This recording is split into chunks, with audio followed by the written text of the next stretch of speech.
think some individuals are having trouble signing on the poster and you click the link, it's dead. So I think you just got to copy paste it. From the flyer. Yeah. Okay. Did I had anyone? I had no trouble joining from the social pinpoint site. Yeah, sometimes the flyer, if it was the PDF version, or maybe the opposite, if it was the JPEG version, it's not like that link isn't clickable. But you Mm, can just type in the numbers. Well, right. that Or you can just copy paste the link from the flyer. I mean, we use the flyer for our public posting. I don't know if you want to send that out to everyone you've been communicating with, but it looks like more people are signing on. So I think you should be all okay. set.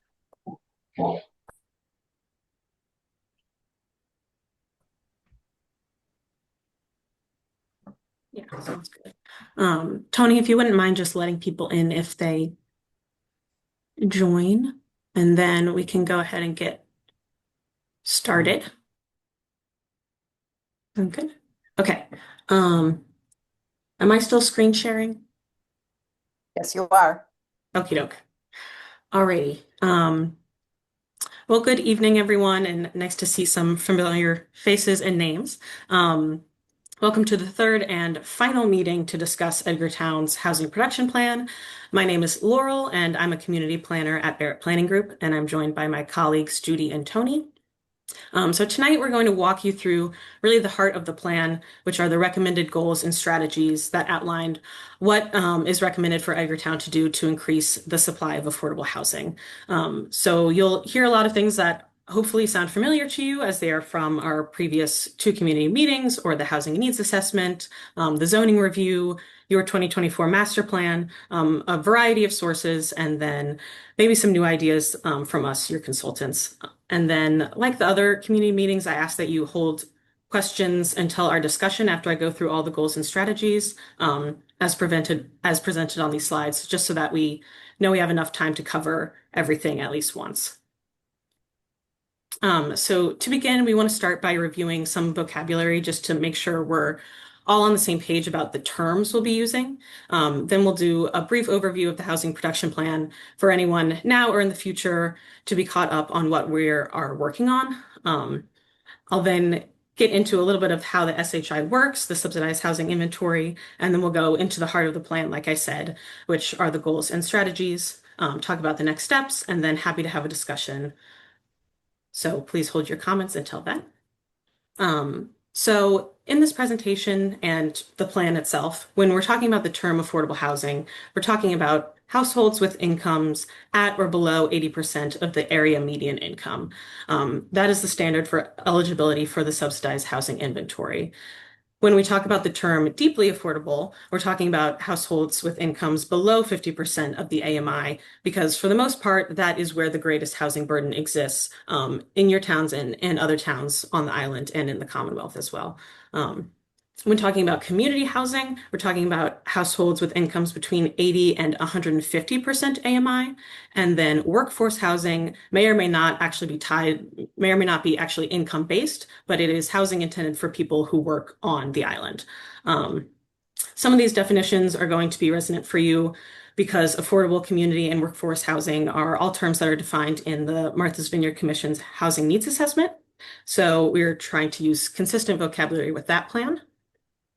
And then the last two here, safe harbor applies to communities where 10% or more of the housing is on the subsidized housing inventory or communities that have a certified HPP.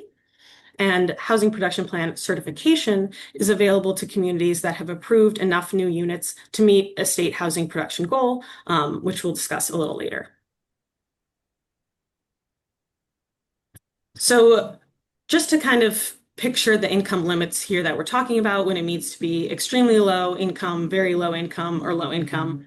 You can see for a household of two in Dukes County, a household that is very low income, meaning that they make 30% AMI or below, is $36,000 a year.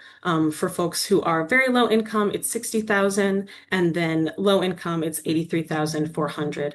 So you can see this is quite low income for the people who live on the island or the people who are trying to live there.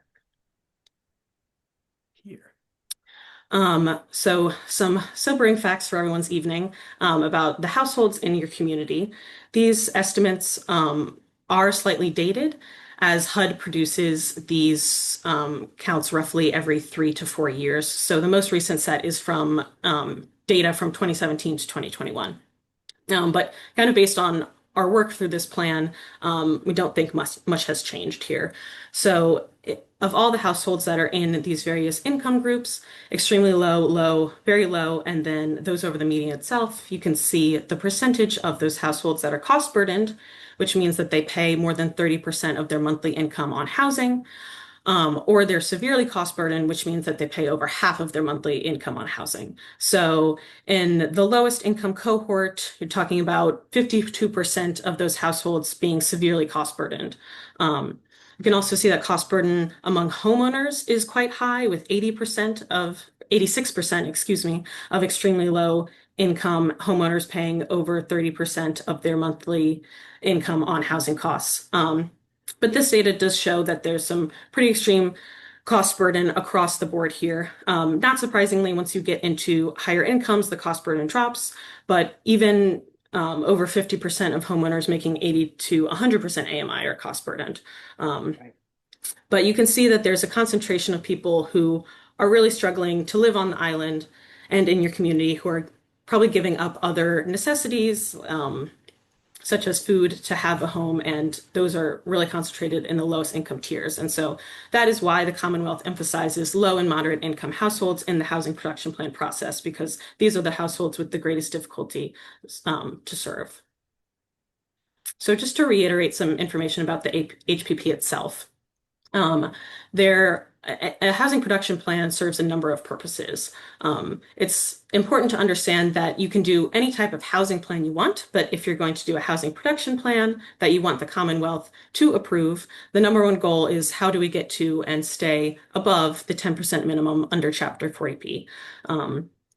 However, this process is also about understanding who needs housing in your community, the kinds of homes they need, what's standing in the way of addressing those needs, and then setting some reasonable goals to get there and adopting a 5-year plan to meet both your goals, which may or may not align with the state's, but then meeting the state's goals as the state's requirements as well. So the core components, which are hopefully very familiar to you at this point, there's a housing needs assessment, almost all of which will be based on the Martha's Vineyard Commission's housing needs assessment. We weren't scoped to do a new housing needs assessment, but that is very rich in information, and if you haven't read it, it's worth the read for sure, and we're heavily pulling from that. Then the goals for this plan, which will have both numerical targets for the number of units produced, and then also the kinds of housing you want to have in your community, and then the strategies which relate directly to the goals that you set. So these are the core components that the Commonwealth requires for a housing production plan to be approved. And then the 5-year plan, which we've referred to as the heart of the plan and what we're going to talk about tonight, has to address at least 5 state required actions. So one is to identify zoning districts or areas where you are willing to modify your current rules to create housing that is eligible for the SHI in order to meet that numerical goal that is set for your community. You'll also be able to identify sites where you are willing to encourage comprehensive permits, as well as identifying town-owned parcels where you are willing to issue requests for proposals to create affordable housing. Towns often use the same sites for comprehensive permits and this RFP requirement. In addition, you need to include characteristics of the housing you want to see in your community, and then also talk about how you're going to participate in regional collaborations. And luckily, there's a lot of regional conversation going on already, so we've been able to draw from that. And so the 5-year action plan can also address other things. It's not just limited to what the state wants. But once you hit those expectations, you can pepper in other things. So you can talk about housing preservation that may not be affordable, but is important to preserving the historic fabric of the town. You can include community or workforce housing, which may not be eligible for the SHI, but is important for your community nonetheless. Seasonal employee housing needs, shelters for homeless individuals and families, which would not be SHI eligible, but is extremely important to address on the vineyard. And so there's a variety of other things you can include as long as you meet those state requirements. Um, so to develop this plan, like I said, we've looked at a number of sources. One is the housing needs assessment, the zoning analysis, which we worked on last year for the Vineyard Commission, as well as your town's 2024 master plan. And then we also looked back to the last draft housing production plan from 2018. So just mining all these different documents for potential insights as to what might work. So to talk a little bit about the SHI, just for clarification, the subsidized housing inventory is the official list of low or moderate income housing in each town that the Commonwealth through EOHLC maintains. However, it doesn't have as much information as a housing planner might want, but it does tell you where housing is, how many units are in each development, and then how many units in that development are on the SHI, whether the units are available for owners or renters, and how long the units will remain affordable. Most units that get on the SHI today will have an affordability restriction that lasts in perpetuity, but it's not necessarily required for all housing. And you might find that in older developments that have been permitted under Chapter 40B, there may be expiring use restrictions, meaning that the affordable restriction is not perpetual. The SHI will also include whether a comprehensive permit was issued for a project and who the subsidizing agency is, meaning who the agency at the state level is that approved the project before it ever got in front of the Zoning Board of Appeals or the Planning Board. So we can get all of this information from the SHI, which is really helpful if all you care about is reaching that 10%. But as housing people and as planners, we also want to know who actually needs the housing and who can live in that housing that is on your SHI. But to talk a little bit more about what is eligible, in order for a unit to end up on the SHI, it needs to be affordable, meaning that it has to have a deed restriction that preserves affordability for at least 30 years. Those units also have to be made available on a fair and open basis through something called an affirmative fair housing marketing process. And then they must be monitored for compliance with that restriction. And then this last point, the compliance and monitoring, is something that we find where a lot of communities fall behind and they might lose units because the restrictions are not being monitored. And then there are units in many comprehensive permit developments that are not necessarily eligible for the SHI. They may not be low income units, but actually if SHI units comprise at least 25% of the total in a rental development, all of those units count. However, if it is home ownership, only the affordable units would count on your SHI.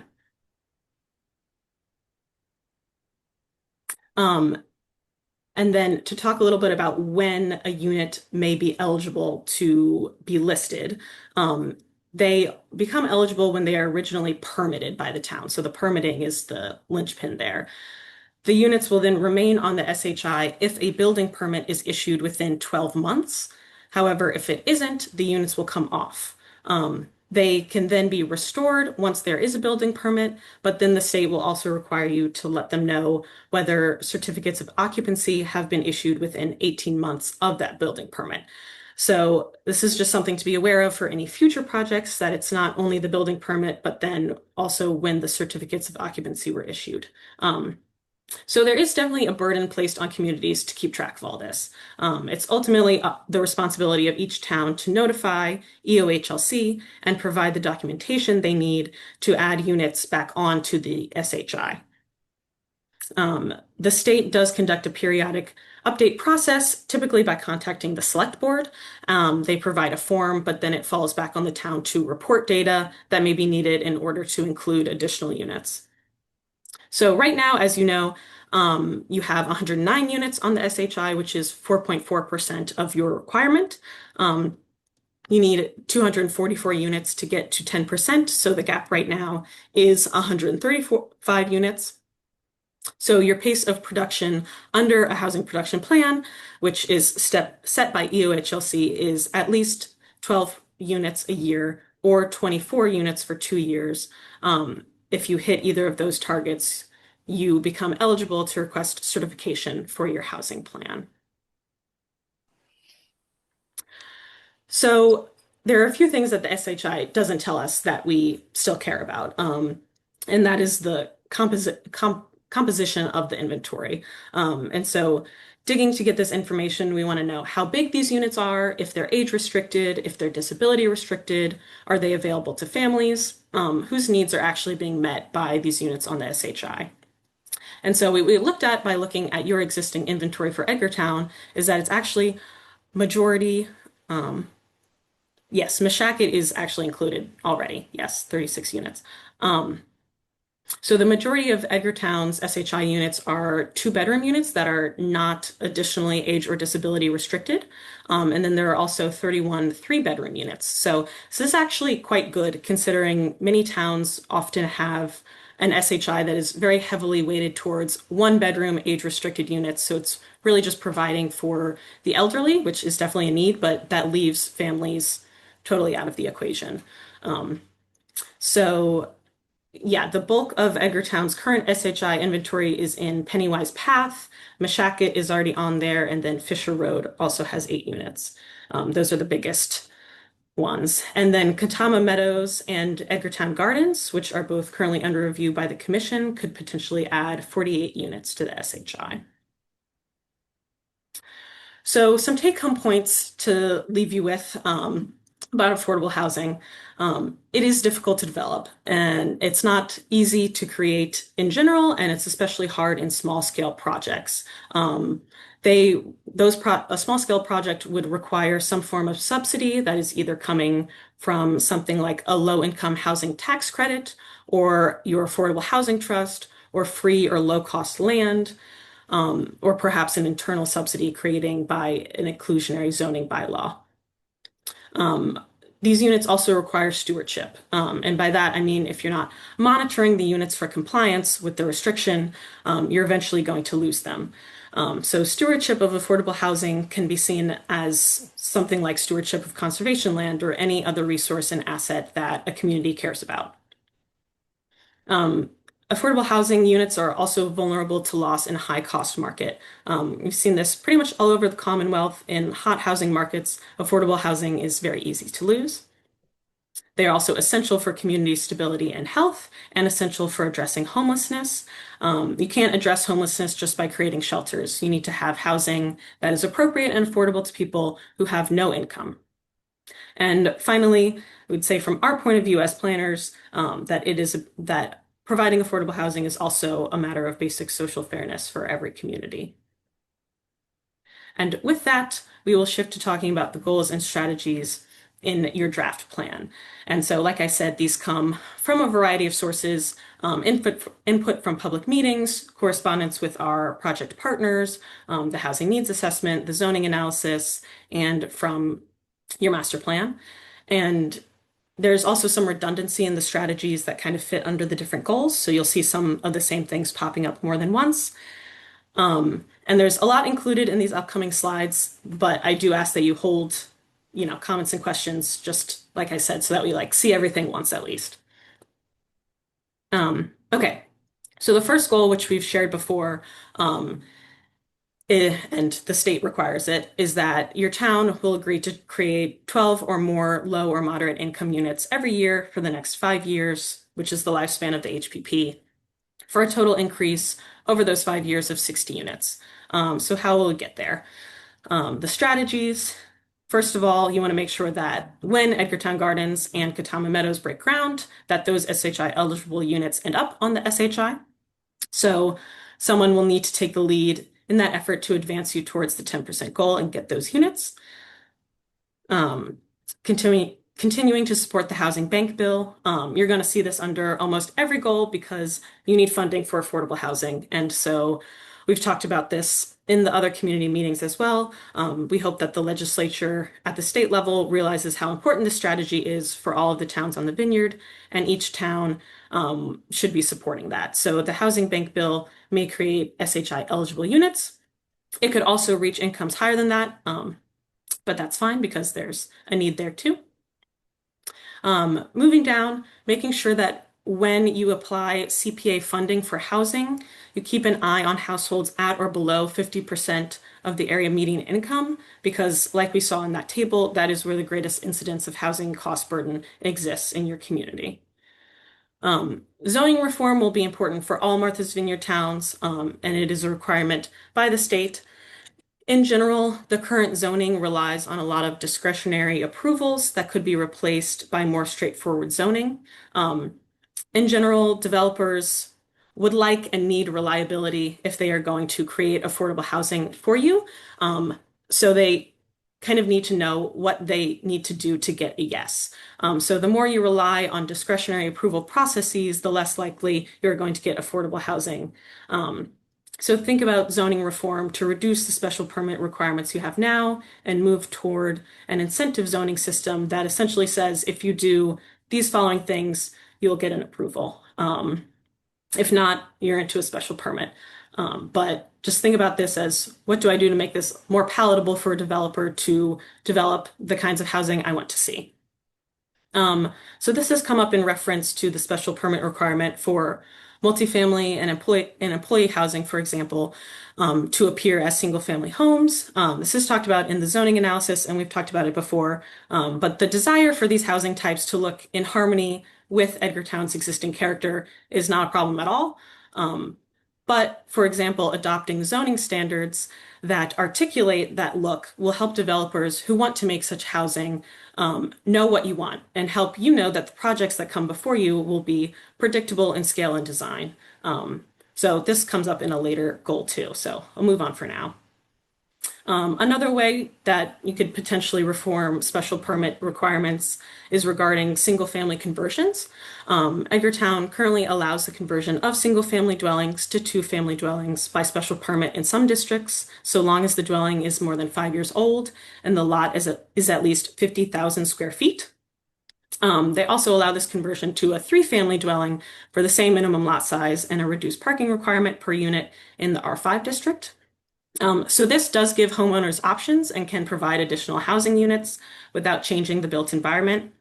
However, in some districts, this 50,000 square foot requirement is 50% larger than the requirement for a single family home. So this large increase in minimum lot areas can make these conversions challenging for many homes. So reducing this would make this more likely to occur, especially in areas that are already a little denser in character. Moving along to the home site lot zoning. Currently, use of undersized lots is under the review of the Home Site Committee, which doesn't seem to have publicly available determination criteria. So that being said, it's a little hard to give specifics here, but it's possible that these units could be SHI eligible if they followed EOHLC guidelines. So that's worth revisiting. Another potential avenue for providing for more family and group housing would be to follow the suit of what's currently the senior residential development provisions, which is in the existing zoning bylaw and provides an option for multi-unit senior housing through the senior residential development.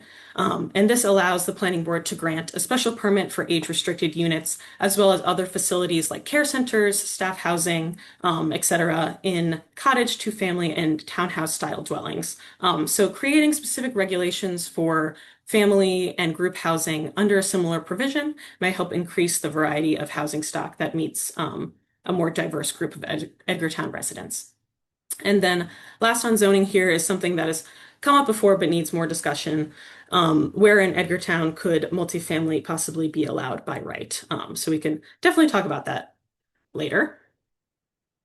Beyond taking these production steps, there also needs to be policy consistency in town government. So engaging your select board, your planning board, and housing committee to adopt a joint goal of having at least 12 new SHI units a year and report on that progress at town meeting and in annual town reports.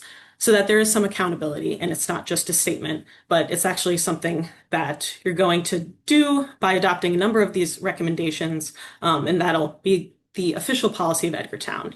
We're going to create at least 12 new affordable units every year. And then last, Edgartown must identify town-owned land and other sites for affordable housing. So we, on the next few slides I'll show, we've mapped sites based on input from our community contacts that are publicly owned and may be affordable for affordable housing. And then, like I said, town-owned land that is used for comprehensive permit eligible housing can kind of kill two birds with one stone in terms of meeting the state's requirements for an HPP. So to talk about the land, we have been provided with either from you all, our project contacts, or the ones in red are also the sites we have received from the interactive map we had on the project page where we asked people to share their housing ideas.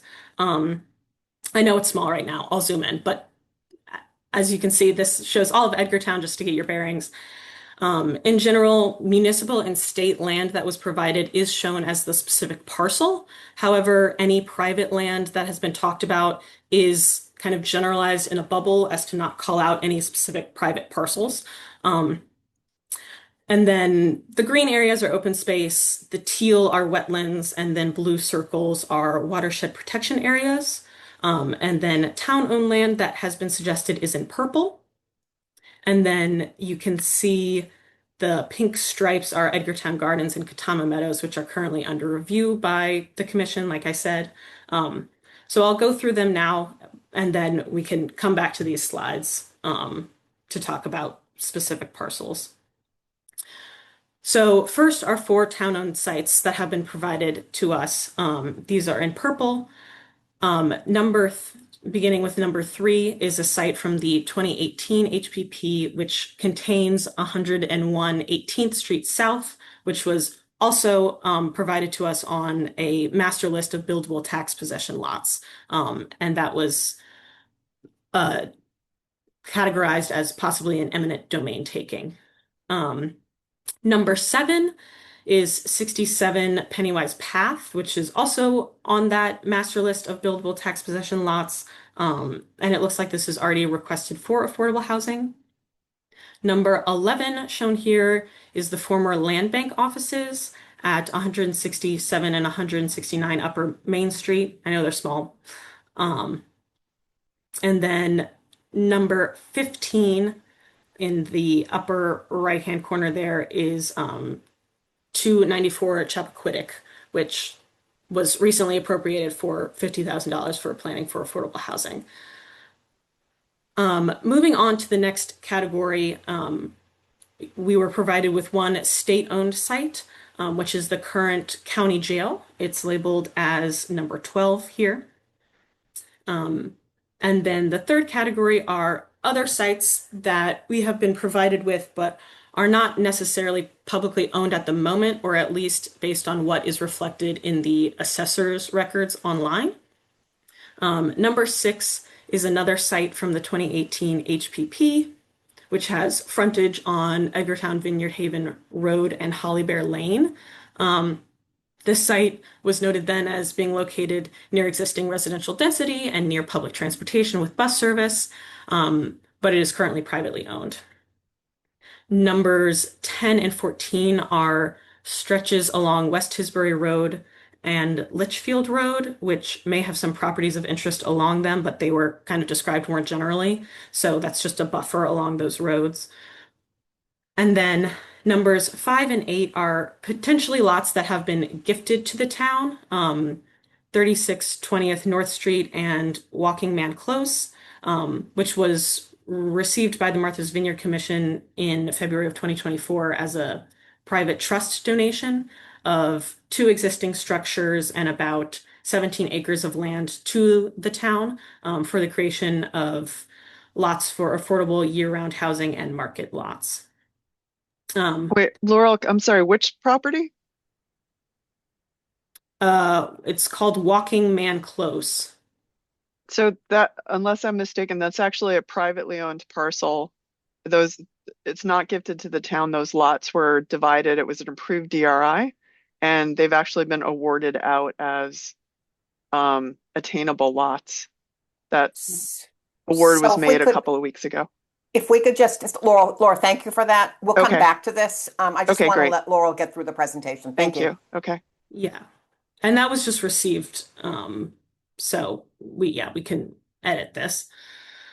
Okay, and then the last are the red circles, which these are the things that were given to us on that interactive map on the project website. So really, we just want to share them and kind of ask if you want to sort of keep these on the list for a discussion. Like I said, they're the red circles that indicate kind of just a general area.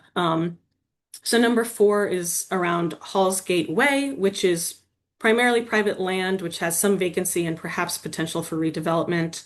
Number 13 is Planting Field Way, which includes Water Department town land by Sheriff's Meadow, which, based on some input from Julia and Doug Cooper, is in a coastal flood zone and has shallow groundwater, so it might not really be as attractive as it seems, but like I said, wanted to share everything we've received just for discussion's sake.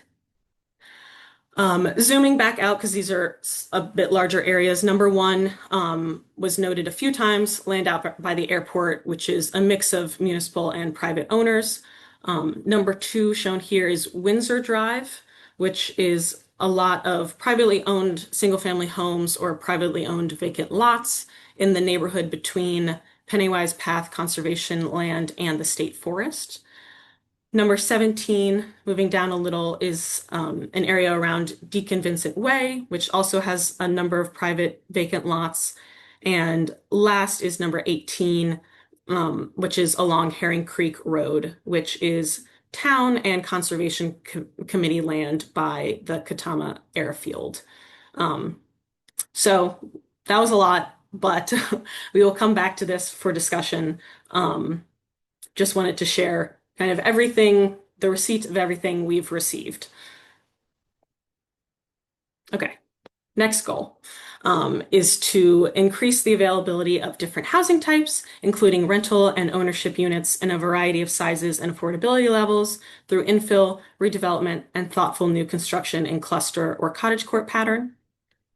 Zoning changes that address this are to consider enabling as-of-right infill development on underutilized lots, subject to year-round housing restrictions, clarifying the maximum unit density allowed in the existing mixed-use regulations, and, as I mentioned before, designating areas to allow multifamily dwellings by right. Then again, supporting the housing bank bill is important here, as well as providing tax relief for property owners renting units to low-income families, which Provincetown has actually been doing for several years.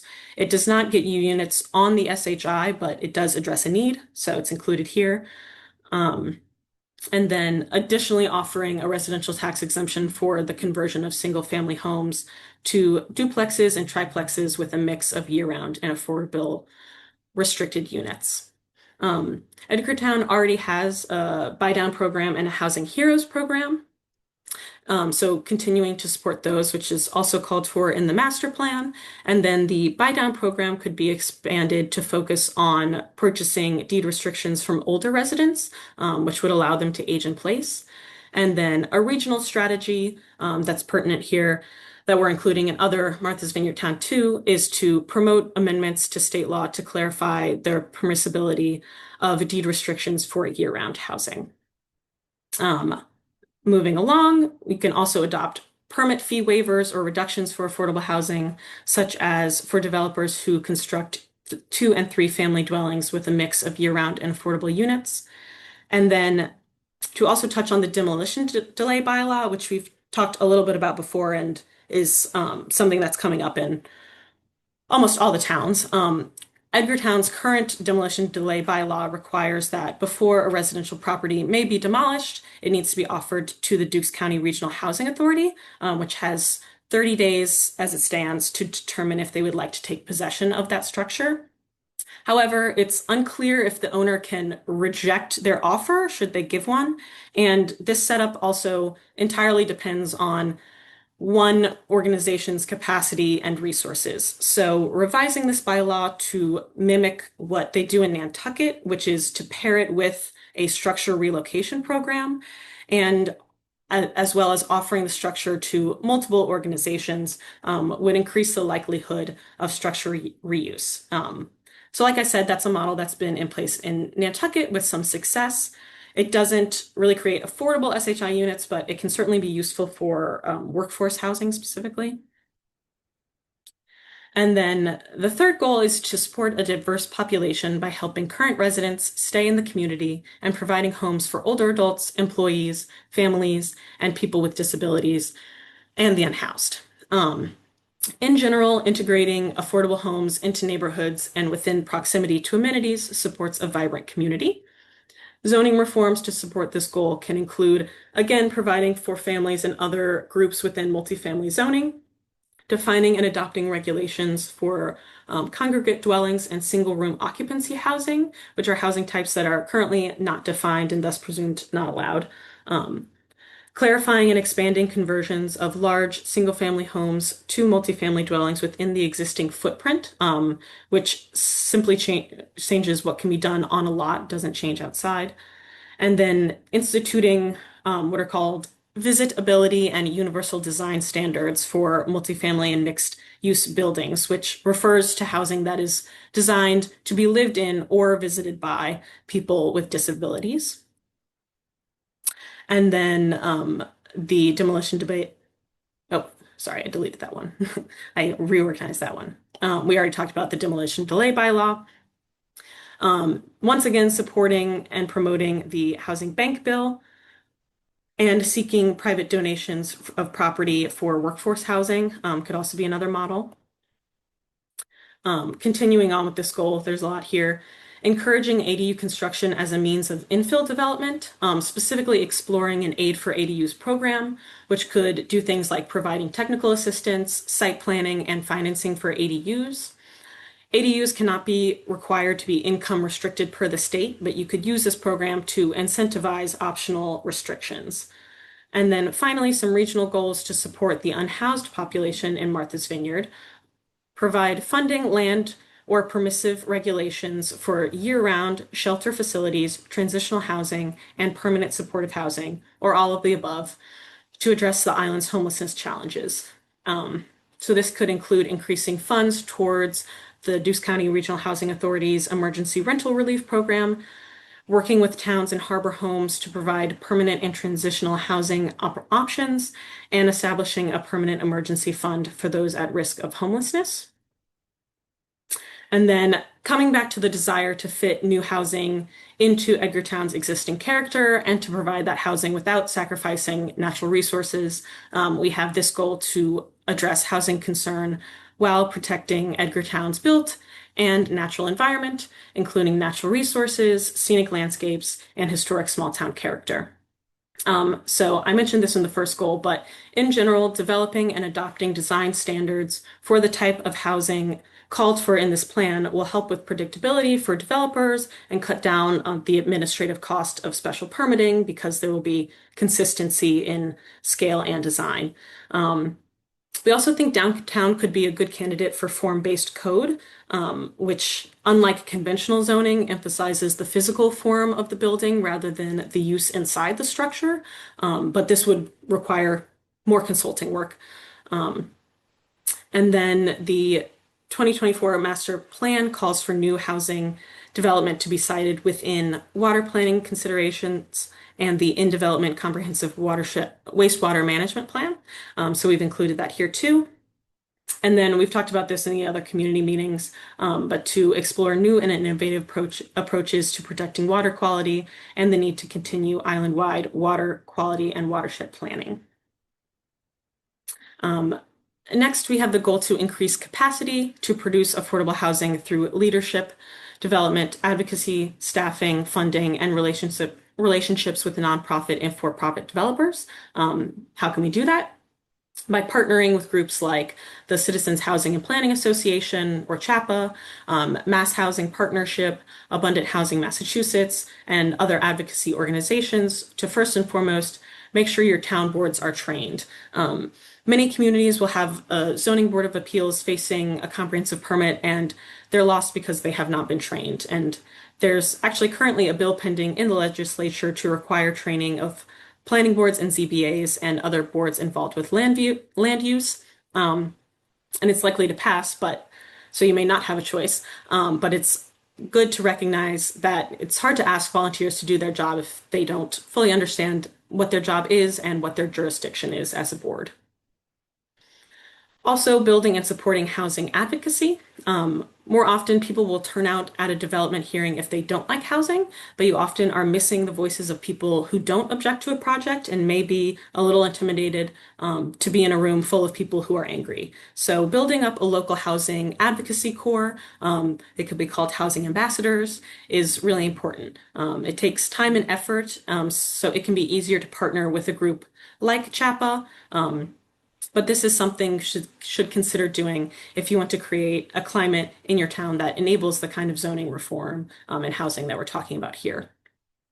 Of course, continuing to support and promote the Housing Bank Bill, and providing funding to pay for affirmative fair housing marketing plans, lotteries, and monitoring of affordable housing restrictions, especially for those smaller developments which have the greatest difficulty absorbing the cost of that kind of compliance burden.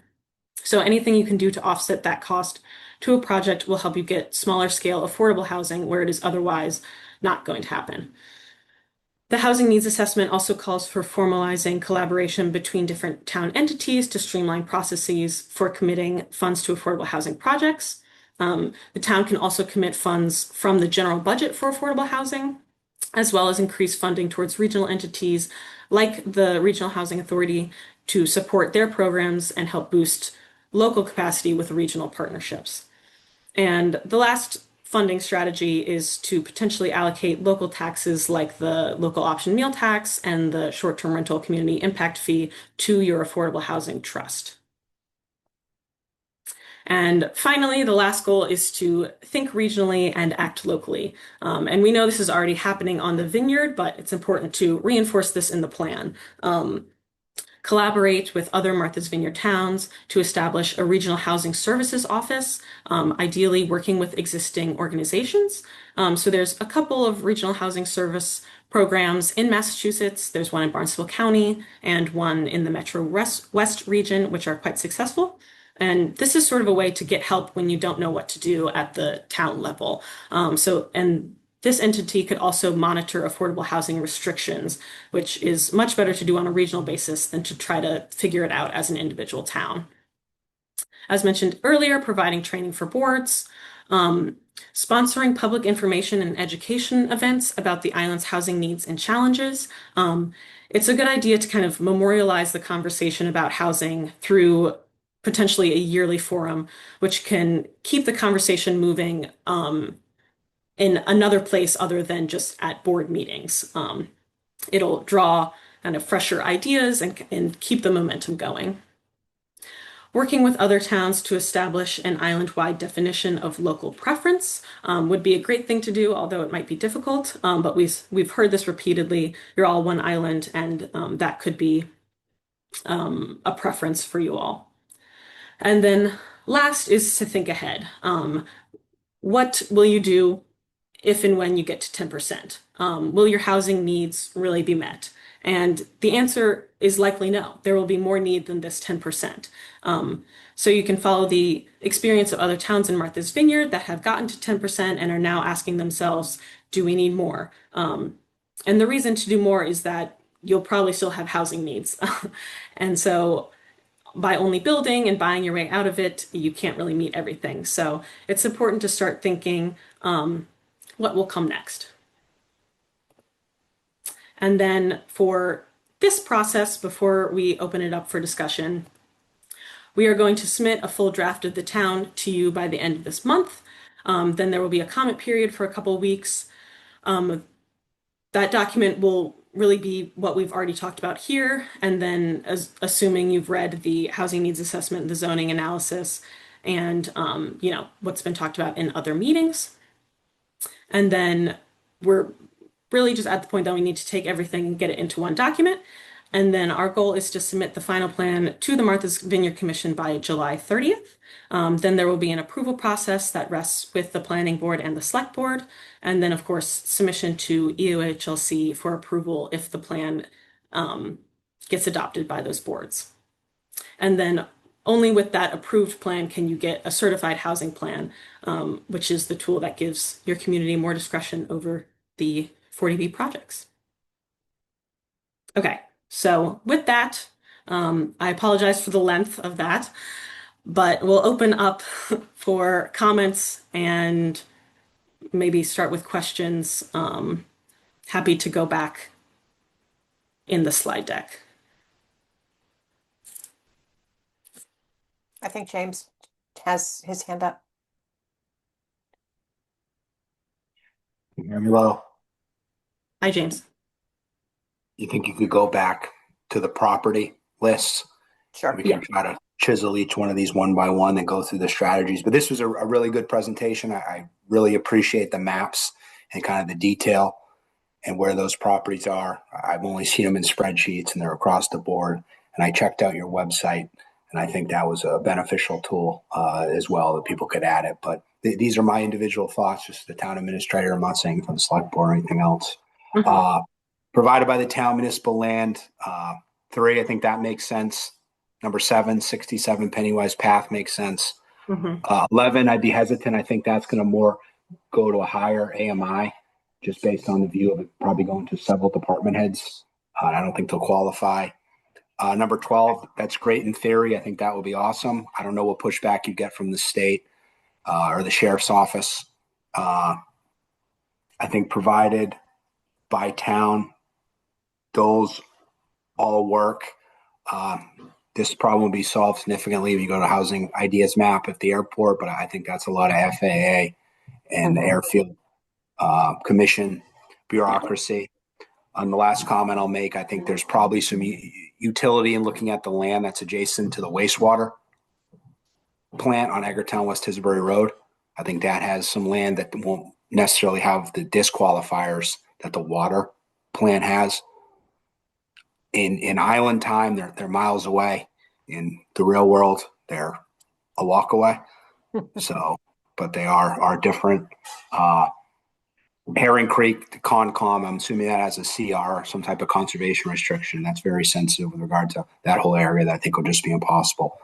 But those are my thoughts kind of from the town administrator, utility, future plans, what makes sense. And I think there are maybe some 5,000 square foot tax title lots within that area, but I don't quote me on that. But that's all I have. Thank you, That's James. very helpful. Thank you.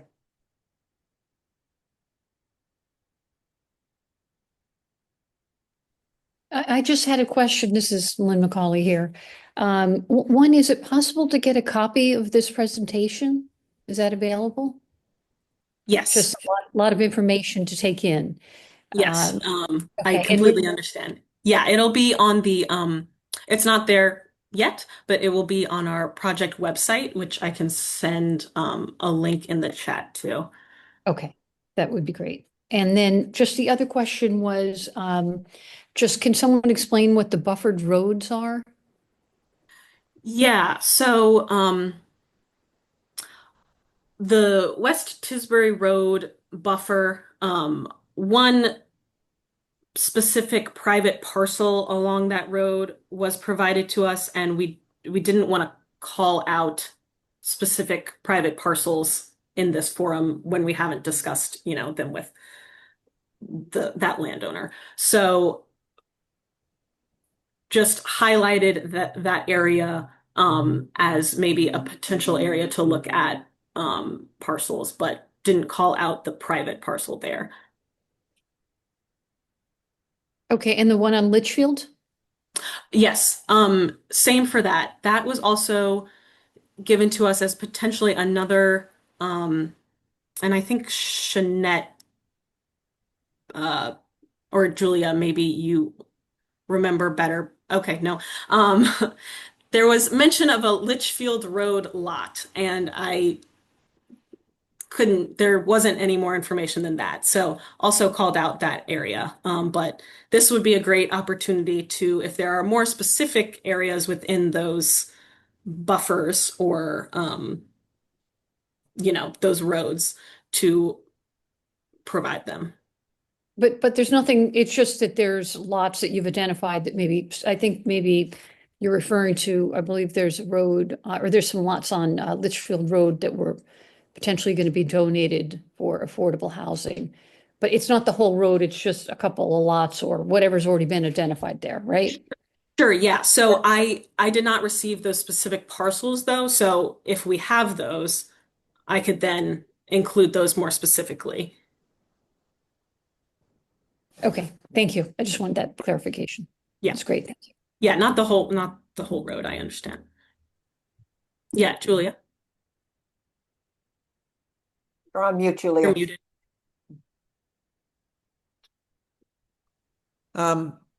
I suggest that it's probably best to leave privately owned property off of this. It just confuses things and it might be a lightning rod for, problems that we don't need to face. I guess that's just a suggestion. As far as the zoning aspect of this, most people on the call know that I was the chair for 2 years of a zoning bylaw review committee. And we did, in fact, put forward and get passed a zoning bylaw that says you can have multifamily housing up to 6 units anywhere in the town, and it has some design criteria, but you have to have a special permit. So I guess my question to the group is, do you think that we could try to go to town meeting and say, look, there are design criteria here. We could even add some more design criteria. We could add, other stuff, but take out the special permit requirement and say, look, this is as of right. Or if that seems like going too far, could we identify an area of town that's already densely settled and say, look, this is our housing infill overlay district, if you will. This is the part of town where we would like to have more multi-unit dwellings, sorry. That seems promising to me because we've been talking about infill, and I think we kind of agreed in the past two meetings, and this draft seems to reflect it, that infill is the way we want to go. We're more interested in infill than we are in, flattening forested land to make these changes. So I guess I'm just asking the group, do you think that we could, well, how could we best make multifamily as of right in either a portion of the town or the whole town?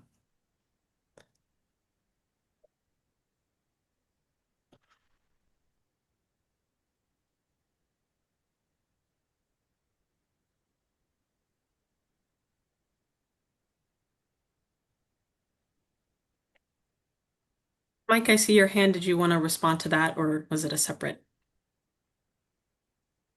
Several one. I'll try to respond, Julia. I think, that's an interesting idea. And I think it kind of speaks to where kind of I was going. There's a lot of great ideas here, Laurel. I think it's a great presentation. But maybe in some ways it's too many ideas. Mm-hmm. I think the biggest concern I'm hearing is the pace of development. A lot of big projects happening and scaring people. The pace of development is quickening. I know there's a lot more development coming. There's a lot being planned that hasn't been announced yet.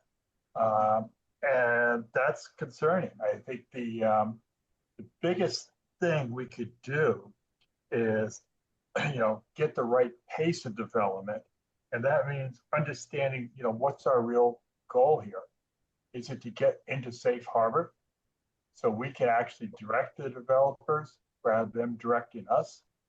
And if that's the goal, and I believe that should be the goal, is how do we get to safe harbor as quick as possible so we can switch the paradigm, which right now is we're being driven by 40B instead of using 40B as a tool to create the type of housing we need.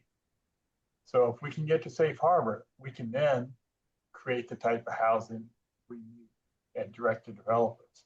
So my suggestion would be limit the focus a little more, figure out a few things that would really work and are achievable in the near term.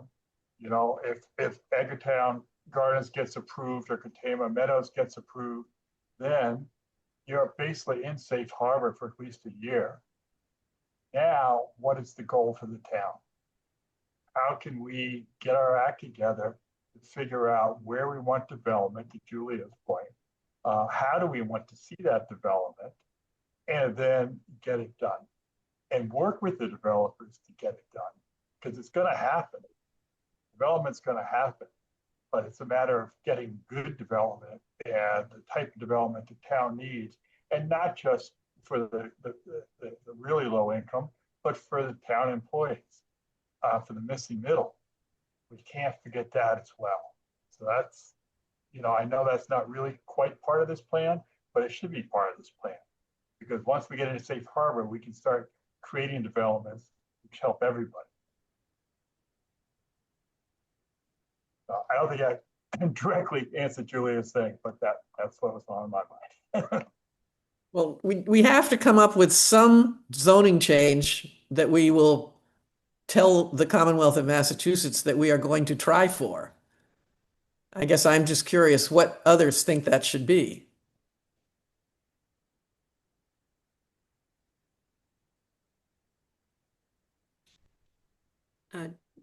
Well, I would agree with, I think you'd have more success limiting it to areas that are already more densely populated.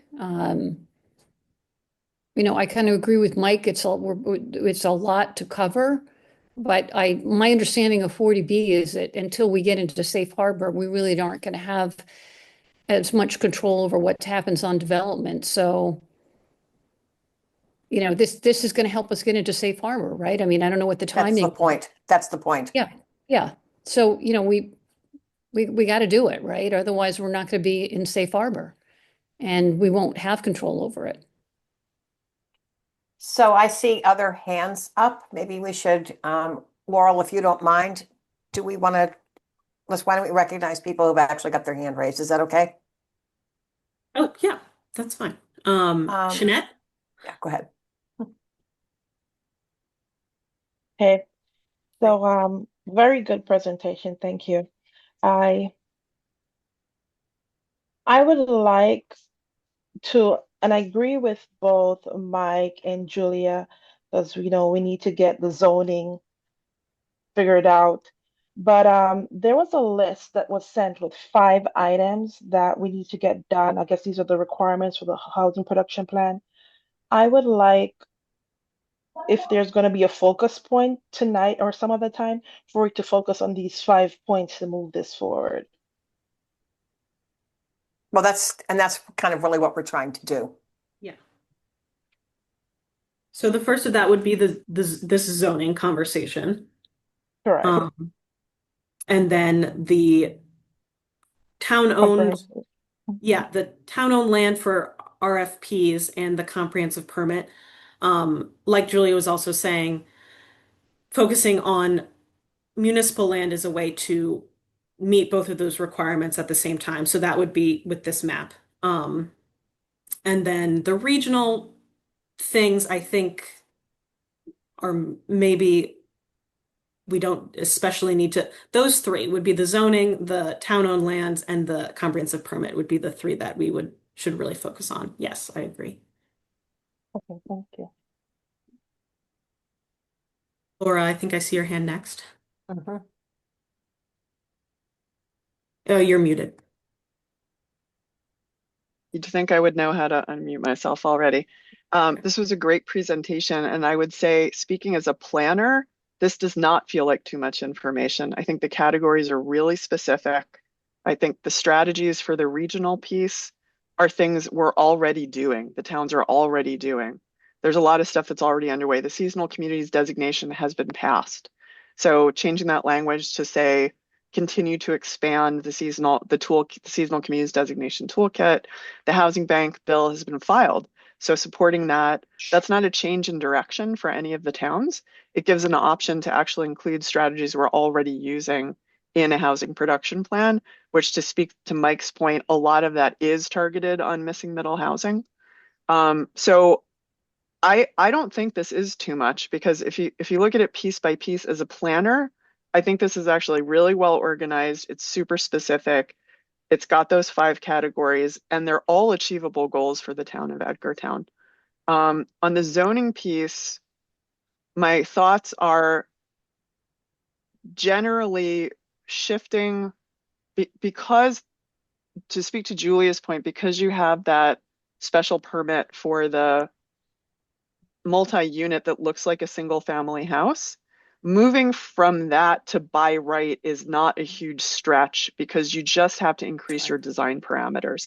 And if you're specific enough with your design parameters, you actually eliminate the need for a special permit process review, because you've been really clear and specific about your design parameters.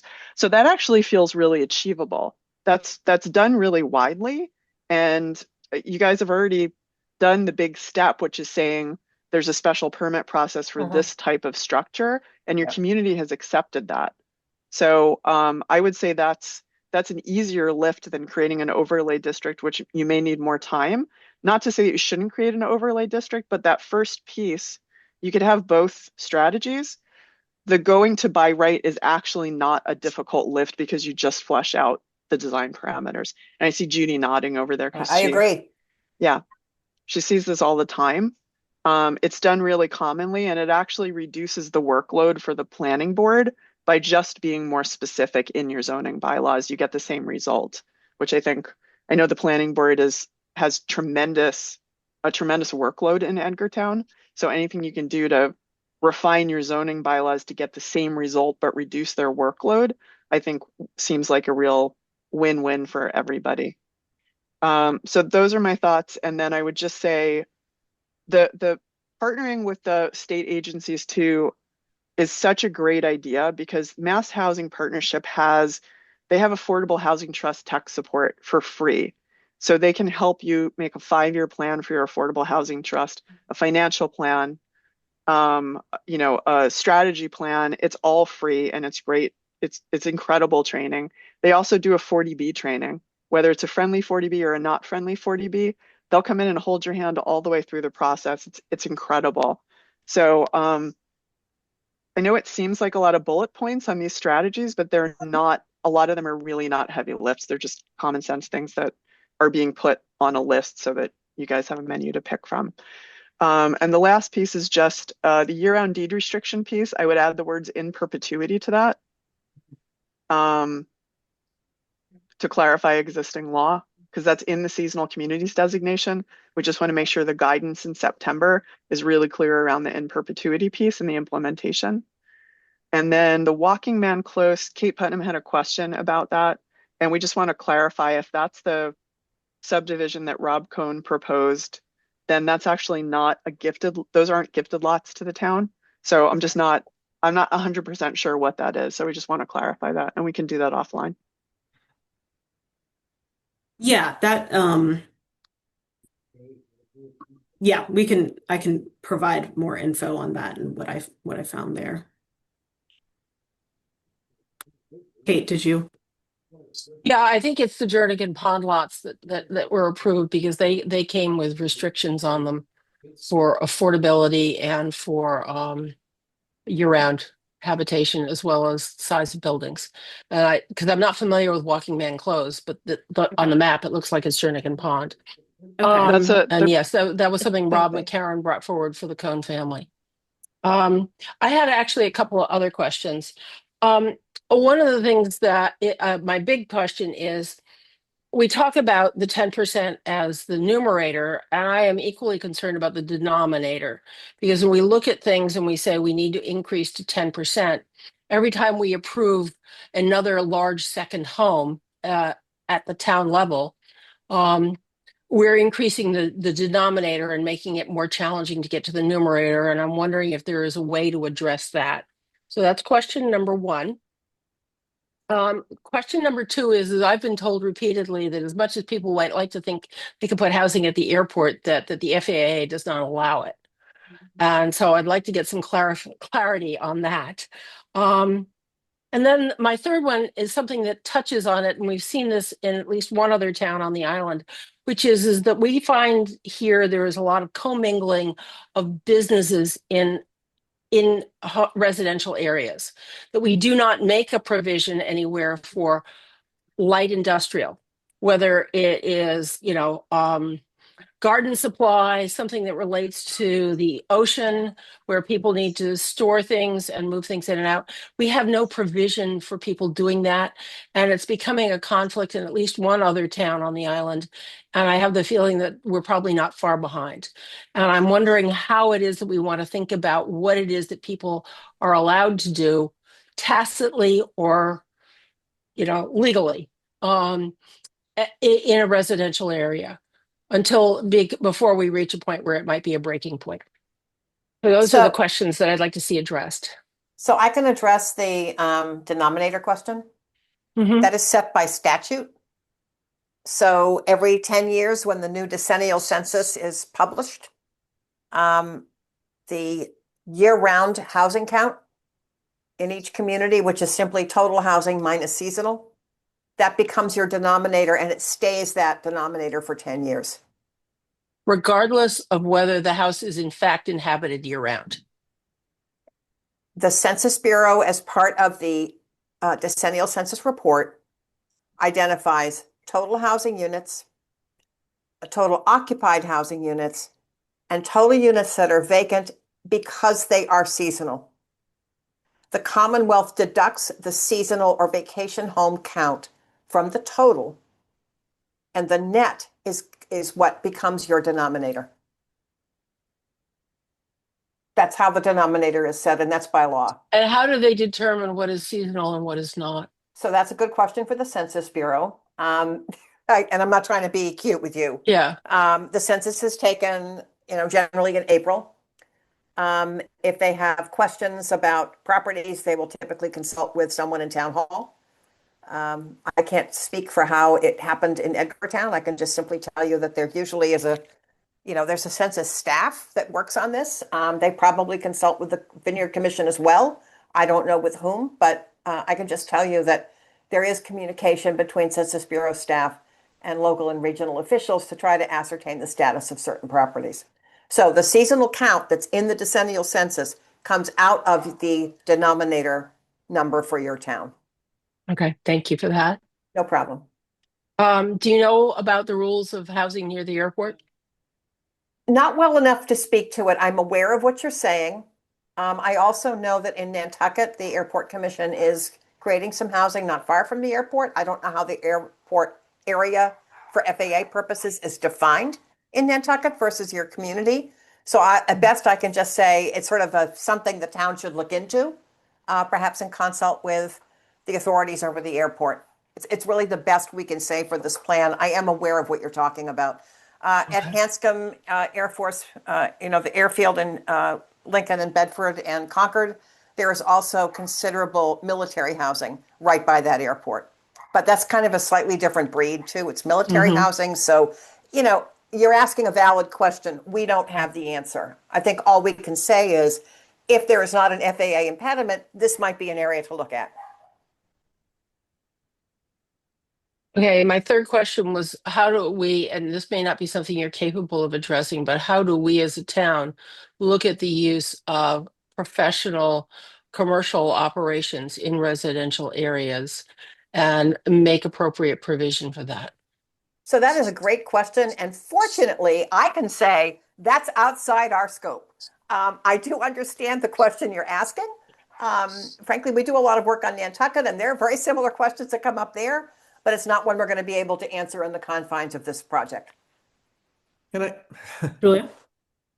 Okay, so two things. First of all, Kate, I think you know we are doing a comprehensive zoning diagnostic, and that will definitely be part of that process, even though it may not be part of this process.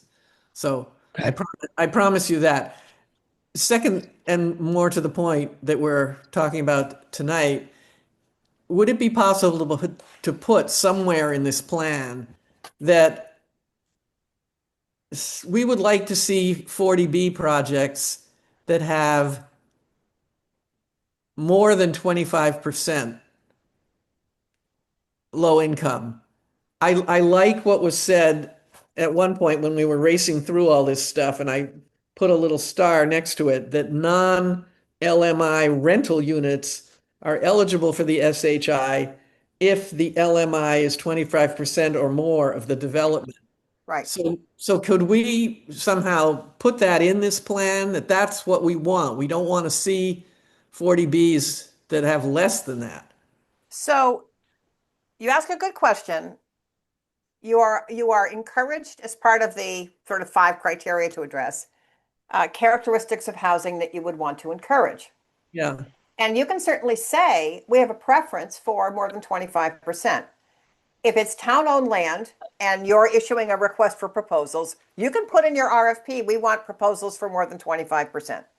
But if it is a project coming to you by the private sector for privately owned land, and there's a subsidizing agency involved, such as Mass Housing is going to determine what the affordability threshold is for that project, and it's not something the town can control.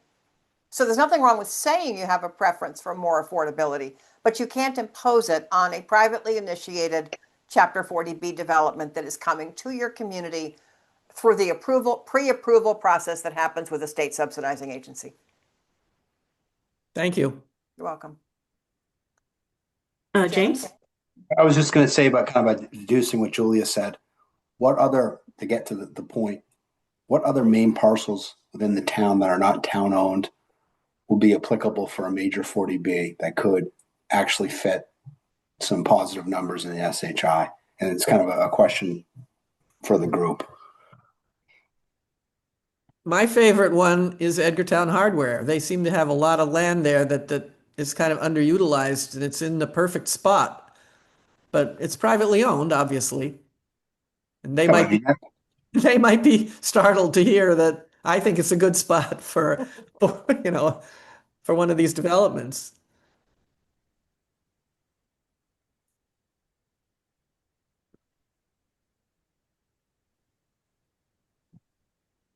My Anybody else have any favorite ideas? is my favorite is actually privately owned land with two structures on it now on North Summer Street that abuts nothing but commercial areas, the bus station and the town parking lot. It was once a boarding house, and it's got a 2-family house in it. A 2-bedroom house on it, and undeveloped land behind it that's adjacent to the bus station and the town parking lot.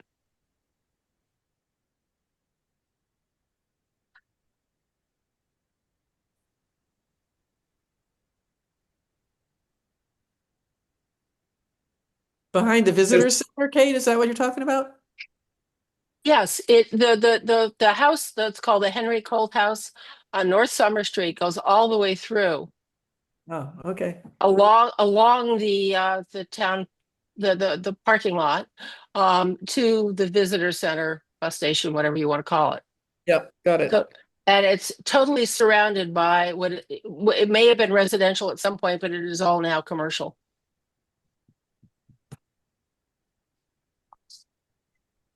James? I was going to say, do you think this endeavor might be the most efficient if it was a subcommittee of the planning board or a subcommittee of another board within the town? I think we might be diminishing returns with this group to find that this specific question up. I'm assuming we need it to move forward in the process. Yeah. I mean, that's a monumental question. Where are we going to put the next 30B in Edgartown, all things considering? I think more input, the better, obviously by those elected officials. I could point 3 things on the map that might work, but it could be completely out in left field, and I really don't have the authority to even recommend those. So just my thoughts. I think a small subcommittee is a really good idea. I haven't seen anything in the report here about buying property, property which is currently on the market at market price, below lower priced, modest houses, which could be bought, and then a DU, uh, a DU unit add to it, and you could conceivably get housing at a rate of $500,000 each, rather than doing these developments that end up costing, with the subsidies and everything, that kind of money. And I really think that that needs to be pursued. In other words, rather than looking around for vacant land, buy these houses that people don't want anymore, and develop those lots. Develop them, make them do the multi-housing, which would obviously need to be restricted to just affordable housing, so they aren't just market rate right back again, and then build those. Put 4 units where there's a single house now, and it'll be just as cheap as doing these large developments by the time, because they won't have all the development thing, you won't have the issues with Roads, water, sorry, roads, water. all that. well, the roads and the water and everything's developed, electricity's there, et cetera, et cetera. So, I mean, you can certainly identify that as a type of approach, as Laura indicated in the chat, kind of like a buy down program. But you still have to address the other state required components for a housing production plan, which includes identifying areas in your community or zoning districts where you're willing to make it easier to develop, which means building new, to develop, new subsidized housing opportunities, and identifying town-owned land where the town is willing to issue a request for proposals to develop subsidized housing inventory units. So you still have to address those other requirements.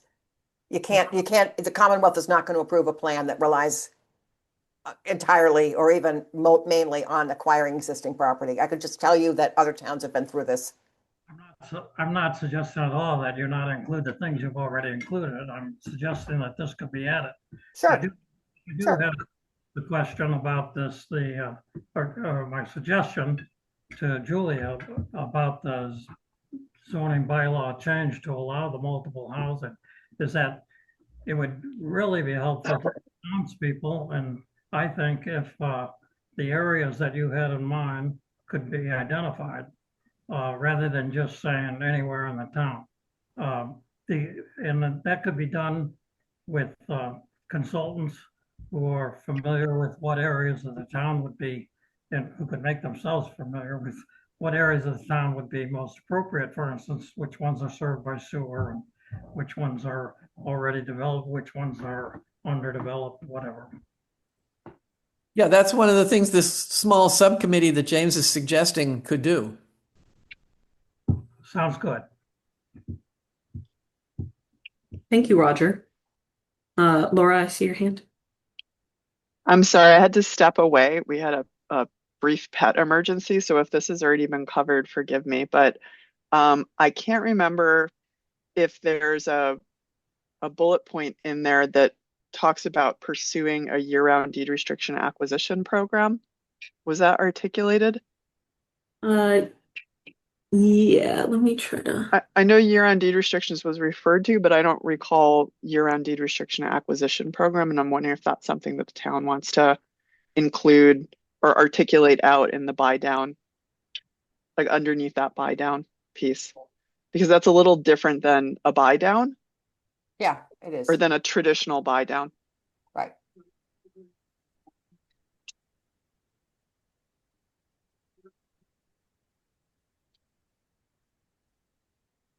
Any thoughts, anybody?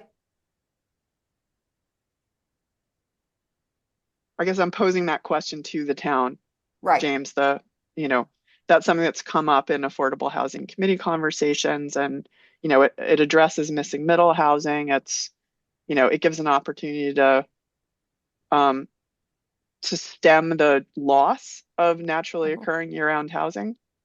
No, I think it's a great idea. I think because it hits both sides. It hits the people who are anti-development, and it hits the people who are affordable housing. Not that there's sides here, but there's various interests represented that I think a buy down program would be very efficient. Obviously, that has to be nuanced with the market rates and the math and what makes sense. There's a lot of caveats, but in theory, I think it's a good concept, and I think it could be focused and utilized in almost kind of a fashion of a demographic that is retiring and maybe wants to keep, you know what I mean? Now, I'm not saying reverse mortgage, but there's Right. tenets of it that would make sense. And you're not building these massive compounds on Mashakit Road. You're buying pre-existing stock. And I think it would work as one element of the plan. Yeah, we can certainly include that. I think what we're inclined to say, however, is that you do a feasibility assessment of it. The jury is out on how feasible those programs are in different kinds of markets with different kinds of housing stock, but I think it's perfectly fine to include it as something that the town is going to look into. It's not a problem with that. That would be great, adding that to the Sure. bullet point under the buy down and housing heroes to look at a Yep. year-round deed restriction Yeah, acquisition I think program. that's great. Thank you. Thank Thanks. you. Other thoughts?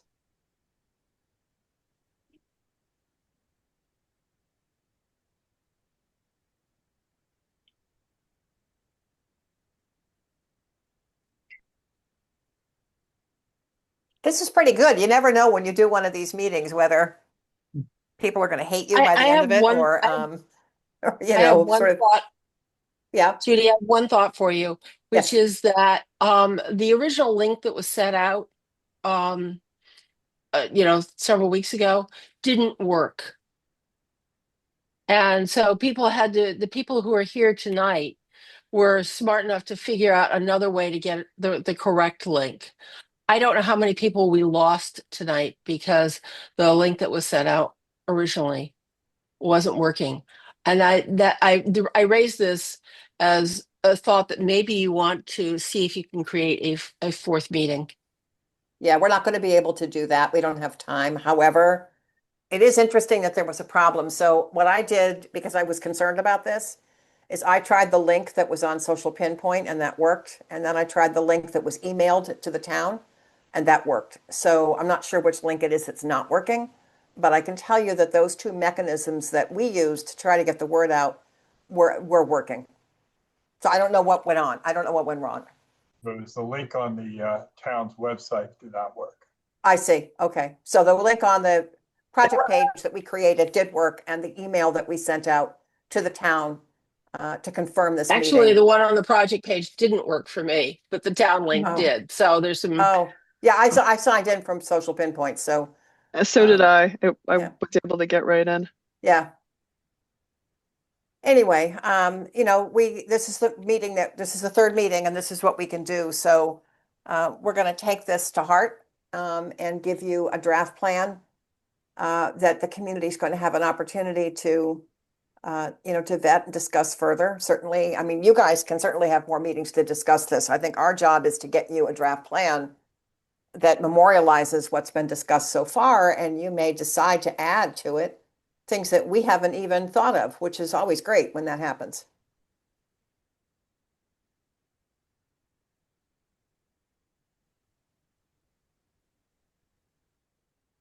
And we will post the this recording as well Yeah. as the slides too. Right. We will do that, and we will have a draft to you by the end of the month. It's probably going to be right on June 30th because we're doing this for 6 towns, so there's a lot of work involved. Our scope didn't include doing a needs assessment for these plants, but it's required by the state. So we've tried to sort of take the hard work that the Vineyard Commission did and condense it into a sort of chapter version for a report like this. But There's not going to be anything new in it if you've read the commission's housing needs assessment, but it is going to be a condensed version of it. So there's that, there's the barriers analysis, which, the zoning assessment's already been done. There are other issues that we're trying to identify in consultation with the water folks at the commission, but, but nothing I think that is going to surprise anybody. The main issue is going to be the strategies. That's what this always comes down to. What is the town willing to say that it is willing to do to increase the supply of low-income housing? That's the question. So what we're trying to do is give you a sense of things that you can do. And I want to just jump in here and really commend the town of Edgartown. Out of all the towns, you had the most public participation on the interactive part of the website of people jumping in. I mean, like overwhelmingly of people responding. And I think, Alex, I know you made a bunch of announcements about that link being available. People really heard it because there was a ton of information that came in from citizens of the town of Edgartown with really, a lot of ideas. So great job, everybody. Great job getting the word out. And I want to say thanks to Barrett Planning too. I know, this was it's a big lift to do 6 of these plans all at once. Yeah. And I know there's a lot of, for the towns that haven't previously adopted a housing production plan, even though they've been through part of the process before, a lot of this feels brand new. So, it seems like we're really getting there on the Edgartown plan, and you guys have something that, you'll be able to really assess and tailor to your own needs. Agreed. Well, thank you all. Yeah. Appreciate it. I think this is good. I think Whoop, you Sorry. just muted yourself, Judy. I know. I'm sorry. I think if there's no further comments or anything from folks, we can probably let you go 3 minutes early. But much appreciate everybody's participation. Laurel, thank you. That was great. Being able to get through all that content in a very organized way was just super. And you will be hearing from us, within a couple of weeks with the draft of the plan for you to review. Okay. Thank you guys. Thanks everyone. Thank you so much. Have a good Bye. evening, folks. Yeah. Appreciate Bye-bye. it.